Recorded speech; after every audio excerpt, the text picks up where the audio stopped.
Hello दोस्तों। मेरा नाम है विजेंद्र और आज मैं बहुत खुश हूँ।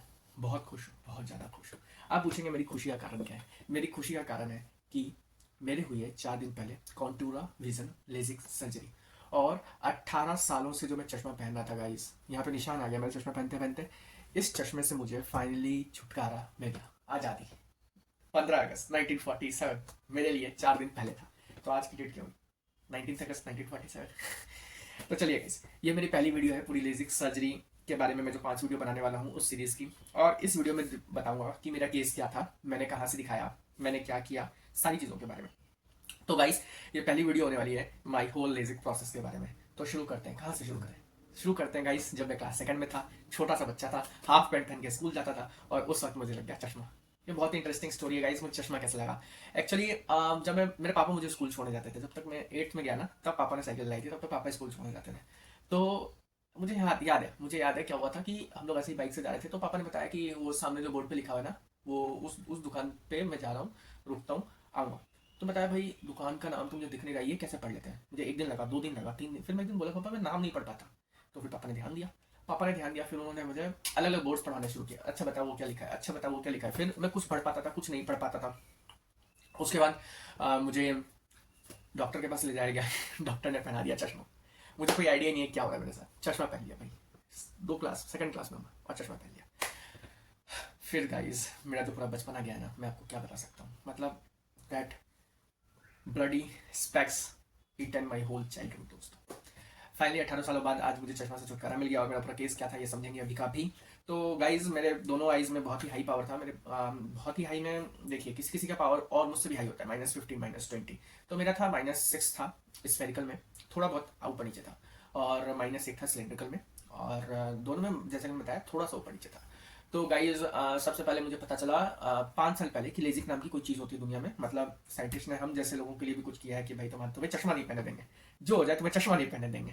तो थैंक्स टू दोस्त डॉक्टर, लव देम, जिन्होंने ये एक्सपेरिमेंट्स किए, ये स्टडी की कि चश्मा हटा सकते हैं ताकि हम जैसे लोगों को इस चश्मे से छुटकारा मिलेगा। इसमें सुबह सबसे पहला काम, मतलब सुबह उठने के बाद में भगवान का नाम लेने से पहले, अपने मम्मा पापा के पैर छूने से पहले, सबसे पहला काम जो मैं करता था वो चश्मा ढूंढता था। भाई मेरा चश्मा का, भाई मेरा चश्मा का, भाई मेरा चश्मा का। क्योंकि चश्मे के बिना मैं जो था ना, मैं लिटरली ब्लाइंड तो नहीं बोलेंगे, लेकिन मैं कोई काम करेगा चश्मे के बिना मैं कुछ नहीं कर सकता था। और आज 4 दिन हुए मेरे कॉन्टिन्यू विजन के और मुझे खुद विश्वास नहीं हो रहा कि मैं इतना देख पा रहा हूँ गाइस। इतना देख पा रहा हूँ। आपको खुशी मेरे चेहरे पे दिख रही है और ये चेहरे पे खुशी कुछ नहीं है। मेरा बस चले तो मैं क्या करूँ। मैं नाचना शुरू कर दूँ, इतना खुश हूँ मैं, इतना ज़्यादा खुश हूँ मैं। तो सबसे पहले मैं बताता हूँ, मेरा नाम है विजेंद्र, मैं हूँ बिहार से। बिहार में एक शहर है दरभंगा, वहाँ से। अभी मैं फ़िलहाल हूँ नोएडा में, अपने बहन के यहाँ। मेरी दीदी रहती है यहाँ पे। और मैं नोएडा क्यों आया हुआ? तो नोएडा आया हुआ था मैं अपने सर्जरी के लिए। तो सबसे पहले गाइस, जब मुझे 4 साल 5 साल पहले पता चला कि ऐसी कोई सर्जरी होती है, तो उसके बाद मैंने यूट्यूब पर रिसर्च शुरू की कि भाई कहाँ से करवा सकते हैं, कितने पैसे लगते हैं, ETC सारी रिसर्च मैंने की। तो बहुत सारे नाम पता चले दो गाइस। नाम पता चले, उनमें थे जैसे एम्स न्यू दिल्ली के बारे में पता चला, फिर एक शंकर नेत्रालय चेन्नई में है उसके बारे में पता चला, LV प्रसाद आई हॉस्पिटल जो कि हैदराबाद में, उसके बारे में पता चला, I7 हॉस्पिटल एक लाजपत नगर में, उसके बारे में पता चला, सेंटर फॉर साइट है उसके बारे में पता चला। तो ये थे बड़े हॉस्पिटल जिनके बारे में पता चला। और ऐसे छोटे बड़े तो बहुत सारे हॉस्पिटल्स हैं भाई, भरे पड़े हॉस्पिटल, भरे पड़े। आप मतलब आप समोसा वाली दुकान जैसे ढूंढोगे ना, वैसे आपको मिल जाएंगे जो लेजिक कर रहे हैं वो ऑपरेशन है ना। तो किन किन बातों की सावधानी आपको रखनी चाहिए, इन सारी चीज़ों के बारे में हम लोग इस 5 वीडियो में डिस्कस करेंगे। तो सबसे पहले आज डिस्कस करते हैं कि मेरा हुआ क्या है। तो गाइस, सबसे पहले मैं 5 तारीख को दिल्ली आया था। और 5 तारीख को दिल्ली आने के बाद मैं 7 को, नहीं सॉरी 6 को मैं I7 गया, डॉक्टर राहिल चौधरी का जो हॉस्पिटल है।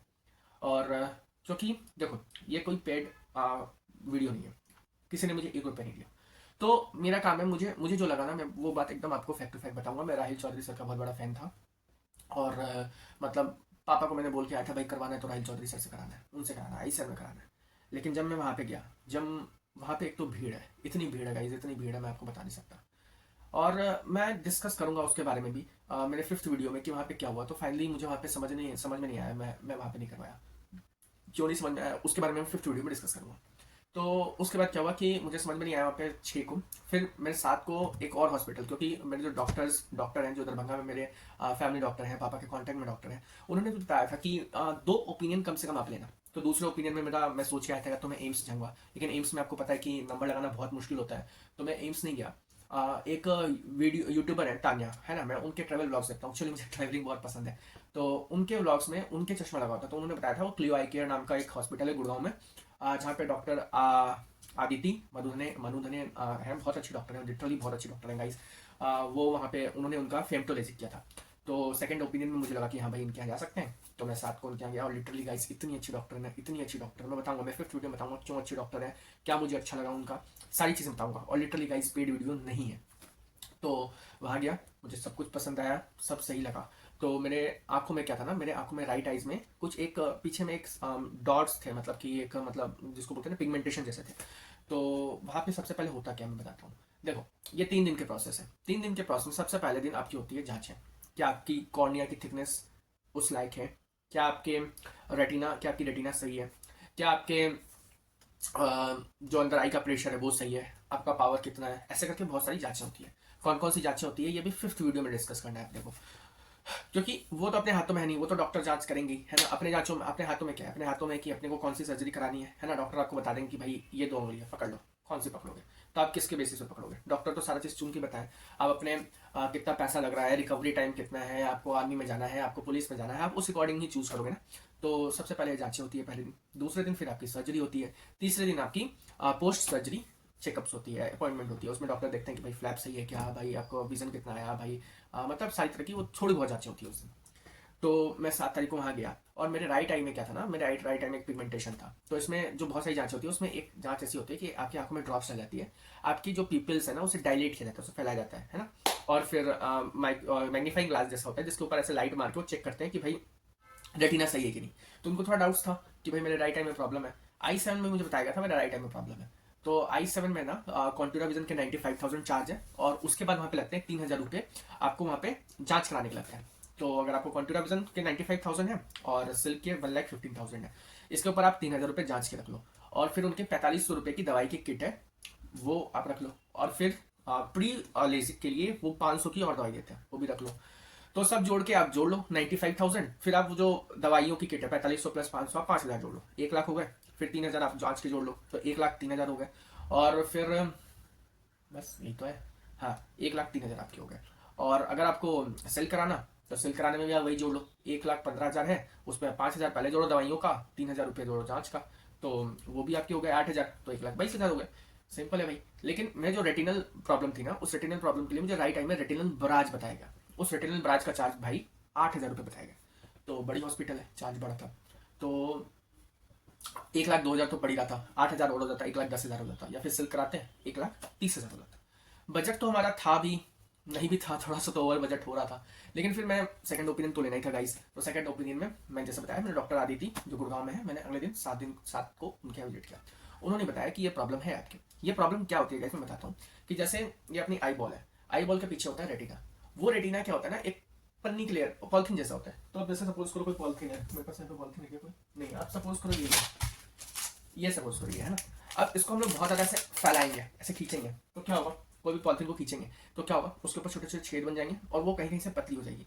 तो जिनको मायोपिया होता है ना, उनका जो आई बॉल होता है वो ऐसे ऐसे लंबा हो जाता है, ऐसे थोड़ा पीछे से है ना। तो उसमें रेटिना जो है ना खिंचाती है।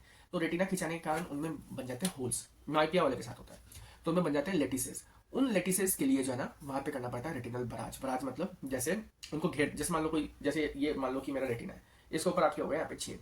तो लेजर से इस छेद के चारों तरफ एक बाउंड्री बना दी जाती है, बाउंड्री, कि भैया छेद तू यहीं तक रही हो, इसके आगे मत फैलियो, है ना। इसको रोक दिया गया यहाँ पे। तो ये इससे ज्यादा फैलता नहीं है, मतलब ये बस इतना ही रहेगा, ये फैल के पूरे पूरा पूरा नहीं फैलेगा, है ना। तो इसलिए उसको रोक दिया जाता है। तो 8,000 रुपये उसके बताए गए थे वहाँ पे आई सर में, और क्लियो आई केयर में मुझे बताया गया 5,000 रुपये उस रेटिनल बराज के। तो सबसे पहले हुआ क्या था मैं बताता हूँ। कि वापस से मेरी आँखें डायलेट की गई, मुझे डॉक्टर को भेजा गया, मतलब मैम ने बताया कि आपके एक प्रॉब्लम है राइट आई में। और उन्होंने बताया कि भाई लेकिन एक काम करते हैं, एक रेटिनल एक्सपर्ट है जो डॉक्टर अदिति मैम है ना, वो कंसल्टेंट है आहूजा आई एंड डेंटल केयर, जो कि new railway station road Gurgaon में है वहाँ पे। तो वहाँ पे एक रेटिनल एक्सपर्ट बैठती हैं। तो मैम ने बोला कि आप वहाँ जाके एक बार आज के आज ही दिखाओ, क्योंकि मैम की रोज़ सर्जरीज नहीं होती। तो हम लोग वहाँ पे गए, उन्होंने चेकअप किया। चेक करने के बाद उन्होंने बताया कि भाई ये कोई लेटिसेस या फिर वीक पॉइंट नहीं है, बल्कि ये कोई पिगमेंट है, मतलब कोई बचपन के समय का कोई दाग है जो रेटिना में है, मतलब कोई प्रॉब्लम नहीं है, उसको करवाने जैसा कुछ नहीं है उसमें। तो मुझे लगा ठीक है भाई, मतलब उन्होंने लिटरली एक कागज बना के दिया कि you can go ahead with this surgery, कोई प्रॉब्लम नहीं है। यहाँ कंपेयर करते हैं आई 7 के साथ। आई 7 ने मुझे बताया 8,000 रुपये था, यहाँ पे उन्होंने बताया 5,000 रुपये था। पैसे की बड़ा इशू नहीं है भाई, पैसा बड़ा इशू नहीं है आपके सामने। बड़ा इशू क्या मैं बताता हूँ। इन्होंने बताया कि आज रेटिनल बराज करेंगे, कल आपकी सर्जरी कर देंगे। आप समझ लो भाई, आज रेटिनल बराज कल सर्जरी। नहीं होता भाई, ऐसा नहीं होता। मैम ने पहले ही बोल दिया कि आप रेटिनल एक्सपर्ट के पास जा रहे हो, वहाँ आहूजा आई डेंटल इंस्टीट्यूट में। अगर रेटिनल बराज होता है तो 2 वीक तक सर्जरी नहीं करूंगी, 2 वीक तक सर्जरी नहीं होगी। तो पैसा का इशू नहीं भाई, सर्जरी 2 वीक तक नहीं करूंगी। क्यों? क्योंकि प्रिकॉशंस लूंगी। ऐसा हमको कोई मतलब नहीं है, प्रिकॉशंस तो लोगे हम लोग। आज करेंगे रेटिनल बराज, कल कर देंगे सर्जरी। क्या है भाई, मजाक थोड़ी ना है, कर देंगे। तो ऐसा कोई सिस्टम था, तो मुझे बहुत ज़्यादा समझ में नहीं आया। बाकी बढ़िया हॉस्पिटल है, नो डाउट। मैं तो खुद फैन था, लेकिन जब मैं वहाँ पे विजिट किया भाई, वहाँ तो भीड़ मची पड़ी भाई। मतलब जो लोग कॉन्टूरा करवा चुके हैं, जो लोग सिल्क करवा चुके हैं, वो करवाने के बाद ऐसे खड़े रहते हैं बाहर, ऐसे ऐसे खड़े हैं। मतलब केस किसी का खराब नहीं हुआ, मुझे तो पता नहीं चला। मैं तो बहुत लोगों से बात किया वहाँ पे, किसी ने खराब ही नहीं बताई। लेकिन जब मैं दूसरी सेंटर पे विजिट किया ना, डॉक्टर आदित्य किया, तो मुझे लगा भाई जहाँ बहुत भीड़ है ना, वहाँ नहीं जानी चाहिए। क्यों नहीं जानी चाहिए? क्योंकि भाई देखो, आज आपके वहाँ पे वो सर्जरी करेंगे, फिर कल को कोई इशू आता है ना, तो उनको क्या ही फर्क पड़ता है? वो दिन भर में 100 सर्जरीज कर रहे हैं भाई, करोड़ों का उनका रोज का है, रोज का उनका करोड़ों का, उनको कोई फर्क नहीं पड़ता अपनी आंखों के लिए। या पड़ता भी होगा तो पता नहीं, मुझे मतलब उतना समझ में नहीं आया, तो वहाँ पे करवाया नहीं। तो फाइनली 8 तारीख को मेरा हुआ कॉन्टूरा विजन। और कॉन्टूरा विजन में कौन कौन सी सर्जरीज हैं मैं अभी डिस्कस करूंगा। वो चीज़ के बारे में थोड़ा सा वीडियो लंबा हो जाएगा गाइस, लेकिन आप सुन लो। और इसलिए ये वीडियोस बार बार देखने की जरूरत नहीं है। अगर आपको देखने का काम पड़ेगा तो प्री लेजिक देखना पड़ेगा, पोस्ट लेजिक देखना पड़ेगा, और Q&A देखना पड़ेगा। ये 3 तरह के वीडियोस जो कि बहुत ही इंपॉर्टेंट है, आपको देखना पड़ेगा। और बहुत ज़्यादा लंबा वीडियो नहीं करूँगा गाइस। ये सर्जरीज कौन कौन सी होती हैं, इसके बारे में हम लोग 5th वीडियो में डिस्कस करेंगे। 5th वीडियो में हम लोग डिस्कस करेंगे गाइस कि कौन कौन सी सर्जरीज होती हैं, और उन सर्जरीज में क्या क्या डिफरेंसेस होते हैं, और इन सब के बारे में। तो थोड़ी सी वीडियो गाइस लंबी हो गई है, लेकिन क्या कर सकते हैं, बहुत सारी चीज़ें बतानी होती है गाइस। और मैं सारी चीज़ें देख के आया हूँ, सब चीज़ बताऊँगा भाई, सब कुछ बताऊँगा आपके बारे में, मतलब आँखों के बारे में। और ये रेटिनल बराज किया क्यों जाता है, ये भी एक इंपॉर्टेंट क्वेश्चन है गाइस। ये इसलिए किया जाता है क्योंकि देखो, जिस समय अपने आँखों का सर्जरी चल रही होती है, लेजर चल रहा होता है, उस समय आँखों का प्रेशर बढ़ जाता है। तो अगर कोई वीक पॉइंट रहेगा अपने रेटिना में, तो क्या होगा, वो उखड़ जाएगा, और उखड़ जाएगा तो आँखें गई, है ना, विजुअल लॉस हो गया। तो फिर वो एक लंबा प्रोसेस हो जाता है। इसलिए रेटिनल बराज करना इंपॉर्टेंट है, देखना इंपॉर्टेंट है। कॉर्निया देखना बहुत इंपॉर्टेंट है, कॉर्निया थिकनेस देखना बहुत इंपॉर्टेंट है। अगर कॉर्नियल थिकनेस सही नहीं है तो आप मत कराओ गाइस, दूसरे सर्जरीज के लिए जाओ। बहुत तरह की सर्जरीज होती हैं, मैं फटाफट डिस्कस करूंगा उसके बारे में। और पावर चेक करना बहुत इंपॉर्टेंट है। मैं जो चश्मा पहना था उसके पावर थोड़े हाई थे, मुझे बताया गया कि आप थोड़ा लो पावर का आपका चश्मा है, आप बहुत हाई पावर पहन रहे हो। मेरा सिलेंडर ज़्यादा था, सिलेंडर का पावर वो कम करवाया गया, है ना। और टेस्ट कौन कौन से होते हैं, तो टेस्ट गाइस बहुत सारे टेस्ट होते हैं। इसमें सबसे पहले आंखों की जांच की जाती है, आपके पावर्स कितने हैं, बोर्ड्स पढ़वाए जाते हैं। फिर उसके बाद आपके ड्राई आई टेस्ट होते हैं, ये तो बाद में होते हैं। ड्राई आई टेस्ट मतलब उसी दिन होते हैं। फिर उसके बाद आपके वो एक पेंटोग्राफ टेस्ट बोलते हैं, वो ऐसे गोल गोल वाले 22,000 पॉइंट्स होते हैं, वो वाले। फिर एक टेस्ट होता है, इसमें एक गोल गोल मशीन होती है, इसमें एक छोटा सा पॉइंट होता है जो ऐसे ऐसे गोल गोल घूमता है, आपको उस पॉइंट पे देखना है। मतलब बहुत ईजी है, आपको कुछ ऐसा मतलब टेंशन लेने की जरूरत नहीं है, आपको सब लोग सब कुछ बताते हैं। वो आईसीएल में भी बहुत बढ़िया था ये सब, बस भीड़ वहाँ पे ज़्यादा थी, वहाँ पे कोई पर्सनल अटेंशन नहीं था। डॉक्टर राहिल ने मुझसे 2 मिनट भी बातें नहीं की। मतलब मैं उनके चैम्बर में गया भाई, उनके चैम्बर में एक 2 बॉडीगार्ड खड़े हैं चैम्बर के बारे में, एक जेंट्स और एक लेडीज़, है ना। वो ना तो आपके पेरेंट्स को जाने देते हैं, आपको अकेले अंदर जाना है। 2 मिनट वो समय देते हैं आपको, बस हो गया भाई, उनका तो बात हो गया। और रेटिनल ब्रांच के बारे में मुझे उन्होंने कुछ बताया नहीं। क्यों? क्योंकि 3 जांच होने के बाद ही वो मेरे से बात किए थे 2 मिनट के लिए, भाई आपका कॉन्टूरा कर सकते हैं, सेल कर सकते हैं, आपको क्या करवाना है आप करवा लो। और 1-2 सवाल मैंने पूछा, जो मैं Q&A में आपका जवाब दूंगा। और उसके बाद तो पता चला ना कि मेरे रेटिना में प्रॉब्लम थी, जो उनको लगी। तो उन्होंने नहीं बताया भाई, अकाउंटेंट का एक ऑफिस था, उन्होंने बताया कि भाई आपका ये रिपोर्ट है, कब कराना है, पैसे जमा करो, ये नंबर है, इसके ऊपर कॉल कर दो, आज आपको नहीं कराना, कल नहीं कराना, आप डेट ले लो, उस दिन करा लो। तो वैसा ऐसा सीन था। डॉक्टर आदित्य ने 1 घंटे से ज़्यादा बात की, और मुझसे, मेरे पापा से, और इवन मेरे जीजा जी, मैं अपनी दीदी के यहाँ पे नोएडा में, मेरे जीजा जी भी साथ गए थे, उनसे भी भाई 1 घंटा बात की, ज़्यादा बात की, एक एक सवाल का जवाब दिया। तो भाई मैं तो वही प्रीफर करूँगा ना जहाँ पे डॉक्टर मुझे पर्सनल अटेंशन दे रहा हूँ। आई सन में डॉक्टर राहिल से बात करना बहुत बड़ा बात है, वो सेलिब्रिटी है बहुत बड़े, है ना। और मतलब अगर कुछ कॉम्प्लिकेशन होता है तो वो किसी और डॉक्टर से दिखवा देंगे आपको, वो कोई और डॉक्टर आपको आके बोल देगा हाँ भाई ऐसे है वैसे, है ना। यहाँ पे खुद मैम कंसल्ट कर रही हैं, मैम ने अपना नंबर दिया है, इमरजेंसी नंबर, कि वैसे तो कुछ नहीं होता, लेकिन फिर भी अगर कुछ हुआ तो आप डायरेक्ट मुझे कॉल करो, वो नंबर दिया भाई। तो आप देख लो, आपको ये फैसिलिटी चाहिए या आपको बस एक जनरल वार्ड में जाना है। हॉस्पिटल बड़ा है, नो डाउट, इशू कोई नहीं होगा, नो डाउट, सब कुछ बढ़िया है। लेकिन आप देख लो, आपको पर्सनल अटेंशन चाहिए या आपको क्या चाहिए, आपका चीज़ है भाई। मैं तो ये बोलूँगा आप खुद एक्सपीरियंस करो, आप 3,000-3,500 की तरफ मत देखो, आप खुद हॉस्पिटल विजिट करो। आपको ये दोनों हॉस्पिटल नहीं, कोई और हॉस्पिटल, आप कोई भी 2 हॉस्पिटल जरूर विजिट करो आप, बस मैं ये बोलना चाहता हूँ, कोई भी 2 हॉस्पिटल विजिट करो, जो भी आपको करना है, चेन्नई कर लो, हैदराबाद कर लो, कुछ भी कर लो, आपके ऊपर डिपेंड करता है। लेकिन 2 हॉस्पिटल जरूर विजिट करो, 2 डॉक्टर से जरूर मिलो। और किसी को बताना ही नहीं है ना कि हम लोग इनके यहाँ भी गए थे, उनके यहाँ भी गए थे, उनको बोल दें तो उनको क्या बोलना है, आपको आप मिल लो ना उनसे, वो बताएंगे आपको ढंग से, आपको लगेगा कि भाई कौन आपसे बेहतर से बात कर रहा है ना। तो थोड़ा सा सवाल है, देखो बेसिकली होता क्या है, मैं फटाफट तुम लोग बताता हूँ। ये है अपनी कॉर्निया, ठीक है। सबसे पहले रुक जाओ, तीन तरह की चीज़ें होती है, मायोपिया, एस्टिग्मेटिज्म और पर्स बायोपिया। मैं डॉक्टर नहीं हूँ, लेकिन मैंने इतना रिसर्च किया है कि मैं बहुत सारी चीज़ें इस टॉपिक पर जानता हूँ, तो मैं तुम लोग के बेसिक क्वेरी तो सॉल्व कर ही सकता हूँ। मायोपिया में क्या होता है, मायोपिया में दूर की नज़र कमज़ोर हो जाती है, दूर का नहीं दिखता, माइनस का पावर लगता है, जिनको हम लोग बोलते हैं कॉन्केव लेंस, ठीक है। और ये -1, -2, -3 से करते हुए -19, -20 कहीं तक भी जा सकता है। तो -0.5, -0.75, -1, इन सब में कराने की कोई जरूरत नहीं, क्योंकि बहुत कम पावर है। लेकिन अगर आपका पावर -3 से हाई है, तो ये क्या हो रहा है, आपका डे टू डे जो आपकी लाइफ है उसमें आपका इंटरप्रेट कर रहा है, दिक्कत हो रही है, तो उस केस में आप जा सकते हो सर्जरी के लिए। दूसरा केस होता है एस्टिग्मेटिज्म। एस्टिग्मेटिज्म क्या होता है कि कॉर्निया, ये जो कॉर्निया है ना, इसकी शेप भी चेंज हो गई है, मतलब ये इरेगुलर हो गया है ना, इसमें थोड़ा एक्सिस इसका चेंज हो गया, अब ये मतलब कि एक नॉर्मल कॉर्निया नहीं गया, इसका शेप चेंज हो चुका है, तो उसको बोलते हैं एस्टिग्मेटिज्म, जो कि मुझे था, इसमें सिलेंड्रिकल पावर आता है।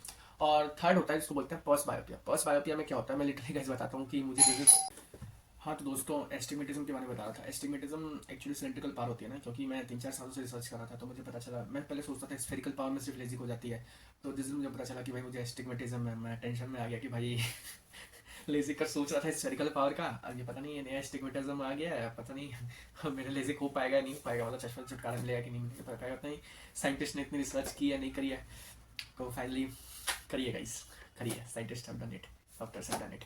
और लेजिक हो सकती है, बिल्कुल हो सकती है, एस्टिग्मेटिज्म पे भी हो सकती है, लेकिन एक पावर डिफाइंड होती है, वो बताऊंगा। पर्स बायोपिया क्या होता है ना, पर्स बायोपिया होता है रीडिंग ग्लासेस, जो कि 40 बूढ़े लोग लगाते हैं ना, वो एक्चुअली लेंस का प्रॉब्लम होता है, लेंस अपने आप को एडजस्ट नहीं कर पाता, सिलियन मसल्स, तो उसके कारण लगता है, वो होता है पास का चश्मा, पास का दिखना कमजोर हो जाता है। तो तीन कैसे बताया, मायोपिया में सिलेंड्रिकल जो अपना आई बॉल है वो ऐसा हो जाता है, थोड़ा पीछे से लार्ज हो जाता है, तो जो लाइट रेज है वो फोकस नहीं कर पाती रेटिना से पहले मीट कर जाती है। दूसरा केस बताया, कॉर्निया इरेगुलर है, तो एस्टिग्मेटिज्म हो जाता है, और प्लस अगर मायोपिया उसमें जुड़ गया तो मायोपिक एस्टिग्मेटिज्म हो जाता है। और थर्ड होता है पर्स बायोपिया। तो सबसे पहले ये लेजिक होता क्या हो जाता है, देखो बेसिकली मायोपिया के लिए मैं बता रहा हूँ कि सबसे पहले जो टेक्नोलॉजी आई थी, बहुत पुरानी टेक्नोलॉजी है, उसको बोलते हैं लेजिक। लेजिक में होता क्या है कि जो कॉर्निया है ना, कॉर्निया ये बहुत मोटा हो गया भाई, इस कॉर्निया के कुछ पार्ट्स को हम लोग जला देंगे, अब ये कॉर्निया इतना पतला रहेगा, बस हो गया, काम हो गया अपना। जो ये ऐसा था और रेज यहाँ मीट कर रही थी इस जगह पे, इस जगह पे, अब वो रेज जाके रेटिना पे मीट करने लगेंगी, बस इतना सिंपल सा प्रोसेस है अपने लेजिक का। तो लेजिक का एडवांस वर्जन जो था ना गाइस, वो था स्माइल। स्माइल में क्या होता है, स्माइल में देखो, लेजिक में क्या होता है, ये फ्लैप बनता है, यहाँ से लेजर पड़ा, कॉर्निया को जला दिया गया, वेपराइज किया गया, फ्लैप बन, ये होता है लेजिक, ठीक है, ये फ्लैप बन गया। ये फ्लैप 99% केसेस में कुछ नहीं होता, लेकिन 1% केस में अगर आप बहुत जोर का जर्क लगे आपकी आंखों पे, मुक्का पड़े बहुत जोर का, बहुत बड़ा एक्सीडेंट हो जाए, तो उस केसेस में तो देखो, अगर ऐसे एक्सीडेंट्स हो जाते हैं तो आंखें भी जा सकती है, तो ये तो बहुत बड़ा केसेस हो गया, तो जब आंखें ही जा सकती है तो भाई ये फ्लैप हटना तो बहुत छोटी सी बात होगी। लेकिन उस केस में फ्लैप हट सकता है, तो फ्लैप हट जाएगा तो कॉम्प्लिकेशन अपने आप में, इसलिए आपको तुरंत डॉक्टर्स को विजिट करना पड़ेगा। तो बस ये प्रॉब्लम के चलते साइंटिस्ट ने सोचा भाई कुछ अच्छा करते हैं और बड़ा करते हैं, तो स्माइल में क्या करते हैं ना वो, कि जैसे इसको पतला करना है, तो अपने जैसे लिफाफा होता है, लिफाफा में हम लोग बिना लिफाफा फाड़े ऐसे लिफाफा से हम लोग चीज़ें निकाल देते हैं, तो वैसे ही ये जो पेज है ना, इस पेज को बिना फ्लैप हटाए, ये जो कुछ पोर्शन है सब उस में इतना पकड़ा लेजर से और इसको बाहर निकाल लो, है ना, बाहर निकाल, तब भी ये पतला हो गया, तो इसमें फ्लैप तो बना नहीं, तो इसलिए ये ज़्यादा सेफ होना जाता है। और मतलब ये रिलीज लॉन्च हुआ था स्माइल 2012 में, जहाँ तक मुझे रिसर्च से पता चला। अब देखो सब चीज़ का एडवांस तो आते ही है, आईफोन 10, 11 ऐसे करके एडवांस है, तो लेजिक का एडवांस है। लेजिक का एडवांस क्या है, लेजिक का एडवांस है कॉन्टूरा विजन। लेजिक में 20 पॉइंट्स जो है हमारे कॉर्निया की मार्क की जाती है और लेजिक की जाती है, जबकि कॉन्टूरा विजन में 22,000 पॉइंट्स वो बताते हैं, वो आंखों के वो मेजर करता है और फिर उसके ऊपर लेजिक करता है, तो ज़्यादा एडवांस है।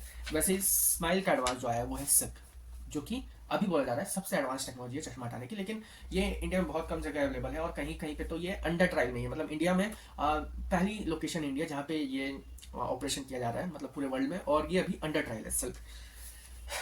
तो एडवांस वर्जन आपको पता चल गया, लीजी का एडवांस वर्जन है कॉन्टूरा और स्माइल का एडवांस वर्जन है silk. Is it safe? Yes.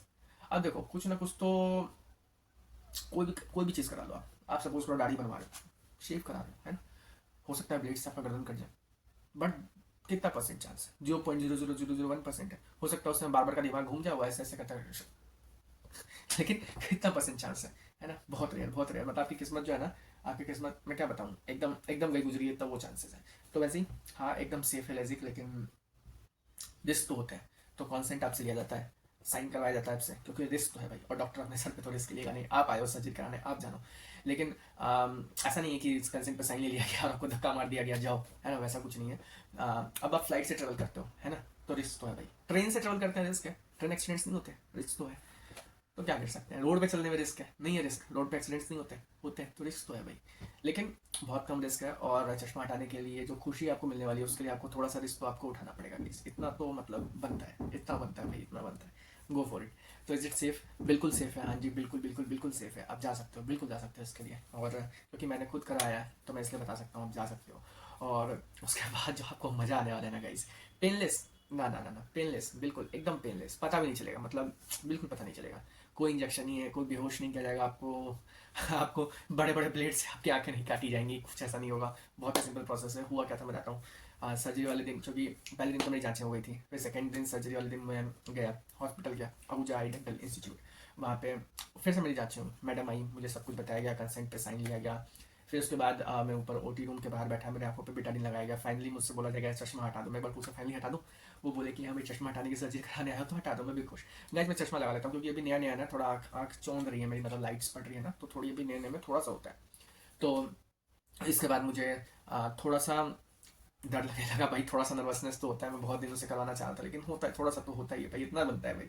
फिर उसके बाद मुझे ऑपरेशन थिएटर में ले जाया गया, वहाँ पे मुझे सब समझा दिया गया कि भाई आपको यहाँ पे ऐसे होगा वैसे होगा, आपको इधर देखना है उधर देखना है, बस आपको इंस्ट्रक्शन फॉलो करते जाना है, अपना अपना दिमाग नहीं चलाना एक्स्ट्रा।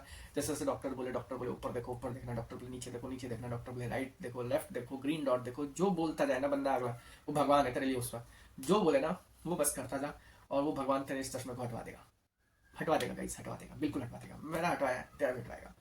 तो गाइज वहाँ पे लिटरली ऐसा हुआ कि सबसे पहले मुझे सब कुछ समझाया गया, वहाँ पे डॉक्टर आदिति ने मुझे पूरा एकदम ब्रीफ दिया। फिर उसके बाद इतना ठंडा था ना भाई, ऑपरेशन थिएटर इतना ज़्यादा ठंडा था ना, घुसते के साथ मुझे डॉक्टर्स ने पूछा कि भाई विजेंद्र कैसा फील कर रहा हूँ। मैं बोला क्या नहीं, उन्होंने बताया, पूछा कि कैसा लग रहा है, मुझे लगा, मैं बोला ठंड लग रही है पहले तो बहुत ज़्यादा। तो उन्होंने बताया भाई आप लेटो, हम लोग कंबल उड़ाएंगे। तो लेटा मैं, फिर उन्होंने मुझे कंबल उड़ाया। फिर उसके बाद कंबल उड़ाने के बाद उन्होंने पूरा स्टेप्स बताया। फिर एक बहुत बड़ा कपड़ा नहीं बोल सकते, एक पता नहीं कुछ अलग सा होता है, वैसे आँख पे रख के ऐसे ऐसे ऐसे उसको खोल देते हैं। फिर वो दो, बस दो आंखें दिखती हैं उसमें, एक पट्टी खोलते हैं, ऐसा करके कुछ होता है। वो एक आंख बंद होती है। वो बार बार आपको बताते हैं कि भाई जो बोल रहे हैं वो, अगर वो बोल रहे हैं राइट देख रहे हैं तो दोनों आंखों से देखना, वो बोले आंखें खोलने दोनों आंखें खोलना, वो बोले बंद करने दोनों आंखें बंद करना, मतलब सब चीज़ दोनों आंखों के लिए करना, ताकि प्रेशर मेंटेन रहे दोनों आंखों में। उसके बाद सबसे पहले मैं लेटा, उन्होंने कंबल उड़ाई, मुझे थोड़ी ठंड लगनी बंद हुई, डर लग रहा था। उन्होंने बताया कि कुछ भी हो जाए हाथ ऊपर नहीं लाना, हाथ एकदम नीचे की तरफ रखना है, और कुछ भी बोल सकते हैं, मतलब मुंह से बोल सकते हैं कि भाई मैम ऐसा हो रहा है सर ऐसा हो रहा है, मतलब आपको ऐसा नहीं हिलना नहीं है अपनी जगह से, आप मुंह से ऐसे बोल दो। आपको सपोज करो आपको आपको कुछ भी हो रहा है तो आप मुंह से बोलो कि भाई ऐसा ऐसी बात है ना, आपको उठना नहीं है, वैसे हिलना नहीं है। तो वहाँ पे मुझे लेटा दिया गया। फिर उसके बाद सबसे पहले मुझे एक मशीन के नीचे ले जाया गया, जहाँ पे बना मेरा फ्लैप, और बहुत ही स्लो प्रोसेस होता है, 15-20 सेकंड का प्रोसेस होता है। फ्लैप बन गया, फ्लैप बन गया, और उसमें एक रेड डॉट था, उसे मुझे देखने बोला गया। तो पहले राइट आई का बना, फिर लेफ्ट आई का बना, फ्लैप बन गया। फिर उसके बाद मुझे वहीं लेटे लेटे, वो बेड ऐसे ऐसे ऐसे घूमता है पूरा, और आप ऐसे घूम के दूसरी मशीन की तरफ आप के नीचे आ जाते हो। बहुत सारी ड्रॉप्स डाल जाती है आपकी आंखों में। और मैं तो सच बताऊँ, मेरी आंखें आउट ऑफ कंट्रोल हो गई थी, मेरा कंट्रोल से बाहर चली गई थी आंखें, मतलब वो जैसे मुझे बोल रहे थे ना कि सामने देखो, मेरी आंखें ऐसे ऐसे ऊपर चढ़ी जा रही थी, है ना, क्योंकि मेरा कंट्रोल, इतनी ड्रॉप्स डाल दी गई ना मेरी आंखों में। लेकिन फिर भी आप अपना 100% दो, आप कोशिश करो कि आप जो डॉक्टर बोल रहा है वैसा का वैसा करने की कोशिश कोशिश तो करो आप, आपके हाथ में तो सिर्फ कोशिश ही है। फिर बस 15-20 सेकंड का प्रोसेस था। सेकंड में तो लेज़र मारते हैं वो आंखों पे, फ्लैप में हमने हटाया माइक्रोस्कोप में देख के। फिर उसमें लेज़र उन्होंने मुझे, मेरे सबसे पहले लेज़र लॉक किया जाता है, वो बताते हैं कि भाई आपको ग्रीन डॉट को देखना है, अब हम लोग शुरू कर रहे हैं। शुरू करने के बाद वो शुरू करते हैं, मशीन से एक आवाज़ आती है, और एकदम महीन सी आवाज़ होती है, और वो दोनों कानों में आपके रूई भी लगाते हैं। तो मशीन से एक आवाज़ आती है, बस हो गया आपका ऑपरेशन। 15-20 सेकंड वो बोला जाता है green dot green dot green dot green dot, ऐसे करके 4-5 बार बोलेंगे कि देखते जाओ देखते जाओ देखते जाओ, बस आपको देखते जाना। आँख में एक वो एक पता नहीं कुछ इंस्ट्रूमेंट लगता है जिससे आपकी आंखें बंद नहीं होंगी, तो उसका टेंशन नहीं है आपको, बस ये देखना है कि आपकी आंखें हिले नहीं है, आपकी आंखें एक जगह पे सेंटर पे देखती रहे पहले। फिर वापस से राइट टाइम में हुआ, लेफ्ट टाइम में हुआ, और फिर उसके बाद वापस से साथ दोनों फ्लैप्स को बंद कर दिया गया। और बस मुझे मैं बोला गया उठ के बैठने, मैं उठ के बैठा। भाई मुझे सब कुछ तो नहीं दिख रहा था, लेकिन मैं जिस कंडीशन में ऑपरेशन थिएटर में घुसा था, जब मैं वहां से निकला उससे बेहतर निकला था। जिस कंडीशन में घुसा उस कंडीशन से बेहतर मुझे दिखने लगा नेक्स्ट मोमेंट, जैसे ही मैं बैठा उसके बाद दिखने लगा भाई, लेकिन एकदम क्लियर तो नहीं, लेकिन बहुत बढ़िया दिखने लगा। फिर मुझे बाहर लेके आया गया। फिर बाहर मुझे अभी भी ठंड लग रही थी, मैं कंबल ओढ़ के बैठा हुआ था। ऑपरेशन थिएटर के बाहर तो नहीं है, ऑपरेशन थिएटर के अंदर एक रूम होता है जिसमें मशीन होती है। मशीन बहुत महंगी है भाई, कंप्यूटर विजन की मशीन, 7 करोड़ की मशीन, उसको 24 घंटे बैकअप चाहिए, 24 घंटे वो ऑन होती है। तो उसी ओटी के बाहर मुझे बैठाया गया, मुझे भी ठंड लग रही थी। फिर एक और दोस्त बना वहाँ पे, हिमांशु नाम है उनका, और वो उदयपुर से आए हैं और उनका एपी कॉन्टूर होना था। मैं अभी डिस्कस करूँगा आपसे, थोड़ी सी वीडियो लंबी हो जाएगी भाई, ये वीडियो एक ही बार देखनी है। तो वो हुआ मेरा, उनका हुआ। फिर हम दोनों को बाहर लेके आया गया, फिर सारी चीज़ें समझाएगी कौन कौन सी ड्रॉप्स डालनी है। वो पोस्ट लेजिक में तो मैं वैसे भी थर्ड वीडियो में एक्सप्लेन करूँगा वो सारी चीज़ें। तो चलो फटाफट समझते हैं कि आप लेजिक तो समझ गए, लेजिक क्या है, स्माइल आप समझ गए क्या है, लेजिक का एडवांस वर्जन कॉन्टूरा विजन है आपको समझ में आ गया, स्माइल का एडवांस वर्जन सिल्क है वो भी आपको समझ में आ गया। एक दो चीज़ें और है, वो फेम्टोलेजिक बताता हूँ। फेम्टोलेजिक और कॉन्टूरा विजन एक ही है, बस सॉफ्टवेयर का अंतर है, दोनों में फ्लैप बनता है। लेजिक का एडवांस वर्जन ये दोनों, फेम्टो थोड़ा कम एडवांस है, कॉन्टूरा उससे भी ज़्यादा एडवांस है। और एक होता है एपी कॉन्टूरा। एपी कॉन्टूरा क्या होता है, तो एपी कॉन्टूरा में हम लोग ना फ्लैप बनाते हैं ना कुछ, ये जो लेयर है ना बस इसको थोड़ा सा छील देते हैं, ऐसे छील दिए और फिर इसके ऊपर लेजर मारे। तो छील देने के कारण क्या होता है, एपिथेलियम छिल जाता है, फिर लेजर मारे वो ठीक हो गया, और फिर वो धीरे धीरे वो लेयर अपने आप आ जाती है। तो इसमें ना आपका पता नहीं किया जा सकता कि आपने एपी कॉन्टूरा करवाया या आपने लेजिक कराया है ना, लेकिन इसकी रिकवरी स्लो होती है, इसमें ना फ्लैप बनता है ना डिटेक्ट हो सकता है, लेकिन इसकी रिकवरी क्या है ना, थोड़ी सी स्लो रिकवरी है इसकी, ठीक है। तो ये हो गया एपी कॉन्टूरा। और एक होता है आईसीएल। आईसीएल क्या होता है, जिसके पावर बहुत हाई होता है, जैसे जिसके पावर सपोज करो है -15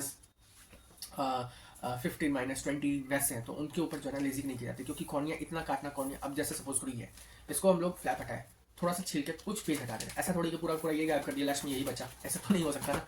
तो इस केस में क्या किया जाता है, एक आर्टिफिशियल लेंस होती है, उस आर्टिफिशियल लेंस को आइज में इम्प्लांट कर दिया जाता है, जैसे कैटरेक्ट के समय इम्प्लांट किया जाता है ना, वैसे इम्प्लांट कर दिया जाता है, और वो आर्टिफिशियल लेंस के कारण आपका विजन क्लियर हो जाता है। तो आईसीएल भी बढ़िया प्रोसेस है, लेकिन आईसीएल थोड़ा सा महंगा है।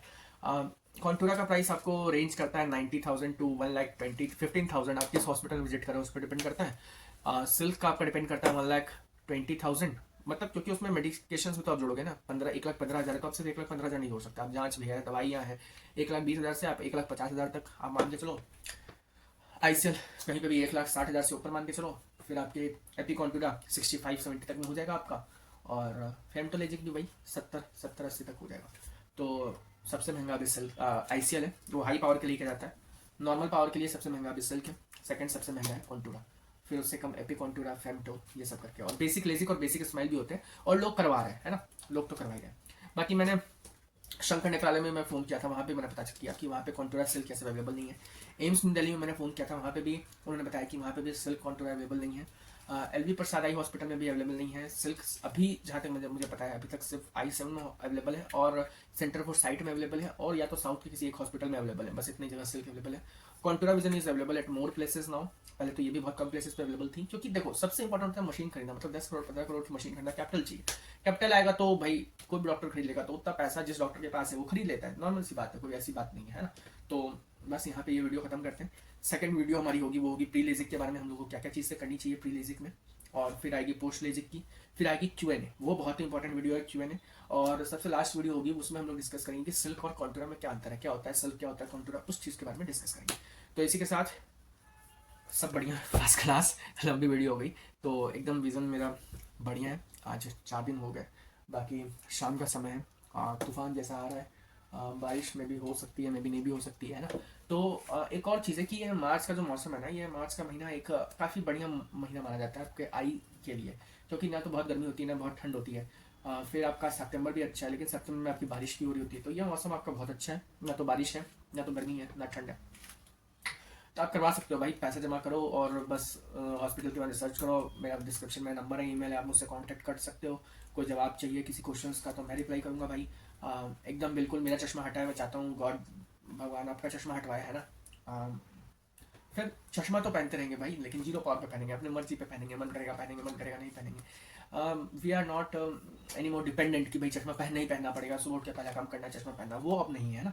तो बस इसी के साथ वीडियो खत्म करते हैं भाई, धन्यवाद, थैंक यू। और सेकंड वीडियो थर्ड वीडियो पे थोड़ा सपोर्ट कीजिए, देखिए मेरे पास जो वीडियो की सीरीज, और कोई भी जवाब आपका क्वेश्चन हो तो बिल्कुल मुझसे पूछिए। हो सकता है आप ये मेरा वीडियो 2 साल बाद 3 साल बाद देख रहे हो, कोई बात नहीं भाई, आप मुझे फ़ोन कर सकते हैं, इंस्टाग्राम का नीचे है, वहाँ पे आप मुझे जाके आप मुझे मैसेज कर सकते हैं, आप मुझे ईमेल कर सकते हैं, मैं रिप्लाई करूँगा, आई विल रिप्लाई। तो इसके साथ वीडियो खत्म करते हैं भाइयों, तो धन्यवाद, बाय।